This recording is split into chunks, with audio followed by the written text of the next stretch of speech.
चला आता बागेमध्ये पाऊस थांबलाय थोडा आणि ऊन यायला लागली. बागेमध्ये काही महत्त्वाची कामं करूया. चला तुम्हालाही दाखवते आणि तुम्ही पण करू शकता तुमच्या बागेमध्ये.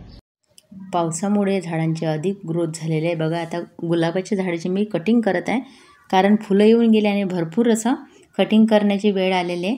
ते काम पावसा कमीच झाल्यावर आता आपण करू शकतो. आणि बघा आता मी इथं वरच्यावर करते, कारण कोणत्याही फुलांवर आहे ना, फुलं येऊन गेल्यावर तो भाग जर असं काढला ना आपण गुलाबाचा वगैरे, तर त्याच्यावर परत फुलं येतात आणि खत वगैरे देण्याचं कमीत कमी आपल्याला काम पडते, जर असे काही बरोबर कामं जर आपण करत राहिलो तर. आणि पावसाळ्यात बघा सगळीकडे असं चिकचिक वगैरे झालं, त्याच्यामुळे पण कीड छोटी प्रमाण खूप जास्त वाढत असते. बागेमध्ये करणं खूप आवश्यक आहे, त्याच्यामुळे झाडांची ग्रोथ चांगली होते. बघा त्या टमाटरची सुद्धा खराब झालेले पानं, वेलांचे खराब झालेले पानं हे सर्व पद्धतीने आपण काढून घेऊया. आणि त्याच्यामुळं काय होईल, आपल्या झाडांवर किडीचं प्रमाण वाढणार नाही आणि कोणतंही कीटनाशक मारण्याची वेळ येणार नाही, हे सर्व कामं करत राहिलो तर. आणि मी तेच करत आहे, कारण पावसामुळे बरेच झाडं आहे ना, काही झाडांना खूप जास्त पाणी झालं असेल तर त्याच्यातलं पाणी काढणं तेवढंच आवश्यक आहे. आणि हे सर्व कामं केल्यामुळे बागेमध्ये नवीन ग्रोथ लवकरच दिसून येणार आहे आपल्याला. तेही पण तुम्हाला पुढे दाखवते मी. बघा कशा पद्धतीने मी कोणतं काम आज केलं तर. आणि हे कटाई करणं खूप आवश्यक असते. झाडांची जे जास्तीचे फांद्या आहे किंवा सुकलेले पानं हे सर्व काढून, ज्याच्यावर कीड वगैरे असेल ते पानं बाजूनं टाकायचे आणि ज्याच्यावर चांगले असेल तर ते किचन वेस्ट, गार्डन वेस्टमध्ये खत बनवण्यासाठी त्याचा उपयोग करणार आहे. अशा पद्धतीने बघा बागेमध्ये बघा याची माती खूप ओली आहे, त्याच्यामुळं बहुतेक हे झाड खराब झालेलं आहे, कारण पाणी खूप साचून राहते. बघा आता टोमॅटोची ग्रोथ एवढी झालेली आहे की ते पूर्णपणे झाडं वाकले आहे. त्याच्यावर काही उपाय करायचे. हा तो जास्वंद आज परत फुल उमललं. हे फुल कॅमेरामध्ये पेक्षा असं खूप मोठं आहे. आणि इथे बघा हे झाड असंच लावलेलं आहे, रस्त्याच्या साईडने दिसलेलं. याच्यावर शॉर्ट बनवला होता.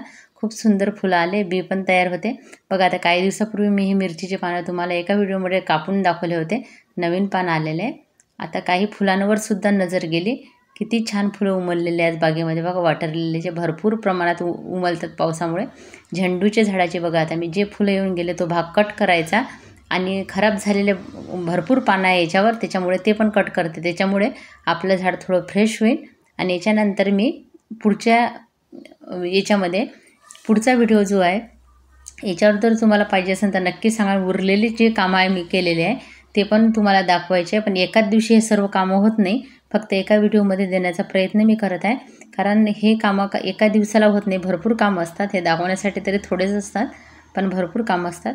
आणि हा झेंडूचा रंग आणि फुलं भरपूर येणार आहे हा प्रकार. आणि पूजेच्या वेळेस भरपूर याचे फायदा झाला मला हार करण्यासाठी. बघा आता असे भरपूर प्रमाणात खराब झालेले सर्व पानं मी कट करते. बघा असे पानामध्ये कीड दिसून येईल. याचीसुद्धा कटाई केल्यानंतर बघा खूप फुलं छान उमलायला लागले आता परत. आणि हे सर्व कामं करताना बघा आता हे इथं बघा सगळे याच्या मुळ्या उघड्या पडल्या जास्त पावसामुळे. आता याच्यावर काय काम करायचं हे मी तुम्हाला नंतर दाखवणार आहे. आणि त्याच्यानंतर करायचं आहे पावसानंतर एक आपल्या बागेची झाडझूड. बऱ्याचदा चिखल जमा होते, पाणी जमा होते, त्याच्यात आपणही पडण्याची त्याच्यावर जास्त शक्यता असते. म्हणून मी झाडू घेऊन झाडू मारायला लागले. परत वॉटर लिलीकडे आले. त्याच्यातली जी शेवाळ तयार होते ना ते वरच्यावर काढावं लागते आणि ते मी नेहमीच काढत राहते. जेव्हा ह्या भागावर लक्ष केलं ना तर माझं हे काम चालू राहते. वरच्यावर कीड न लागण्यासाठी हे सगळे उपाय आपण करू शकतो, कारण याच्यामुळं काय होते बागेमध्ये पावसाळ्यानंतर भरपूर प्रमाणात किड्यांची संख्या वाढत असते आणि आपण जर ते असंच ठेवले ना तर जास्त प्रमाणात वाढू शकते. म्हणून तुम्हीही तुमच्या बागेमध्ये असे काही कामं करू शकता. पाऊस थांबला असेल तर थोडंसं तुम्ही हळदीची पावडरसुद्धा टाकू शकता झाडांना. ती छोटीशी एक काकडीसुद्धा लागली आहे. काकडीच्या वेलाने बरेच काकड्या दिल्या. आता बघा मी हे थोडीशी बेलाचं प्लांट आहे, याचीसुद्धा थोडंसं पानं कापून घेते, कारण भरपूर याच्यावर खराब झालेले आहे तयार. या पद्धतीने व्यवस्थित झाडांची काळजी घ्यावी लागते.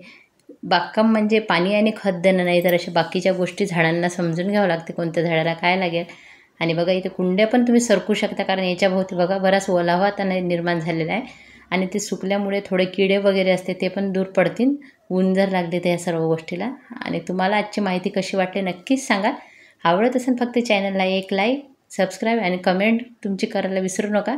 बघा अशा खराब झालेल्या वेलं त्याच्यावर असे किडेसुद्धा तयार होतात, म्हणून वरच्यावर ही कामं करणं खूप आवश्यक आहे. ही सोपी आणि छोटी वाटणारी कामं खूप आवश्यक आहे. बघा अशीच मित्रकीड आहे.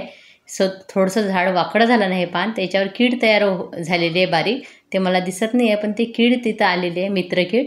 हे ऑर्गॅनिक गोष्टीमुळे असं उपयोग होतो. आता मी हे ग्रो बॅग खूप मोठे आहे ना, थोडा पलटून घेते अशा, कारण त्याला ऊन लागेल झाडांना. आणि अशा पद्धतीने भरपूर कामं बागेमध्ये केली. आणि दुसरा पार्ट अजून खूप महत्त्वाची माहिती घेऊन येणार आहे मी, म्हणून चॅनलला सबस्क्राईब नक्कीच करून ठेवा.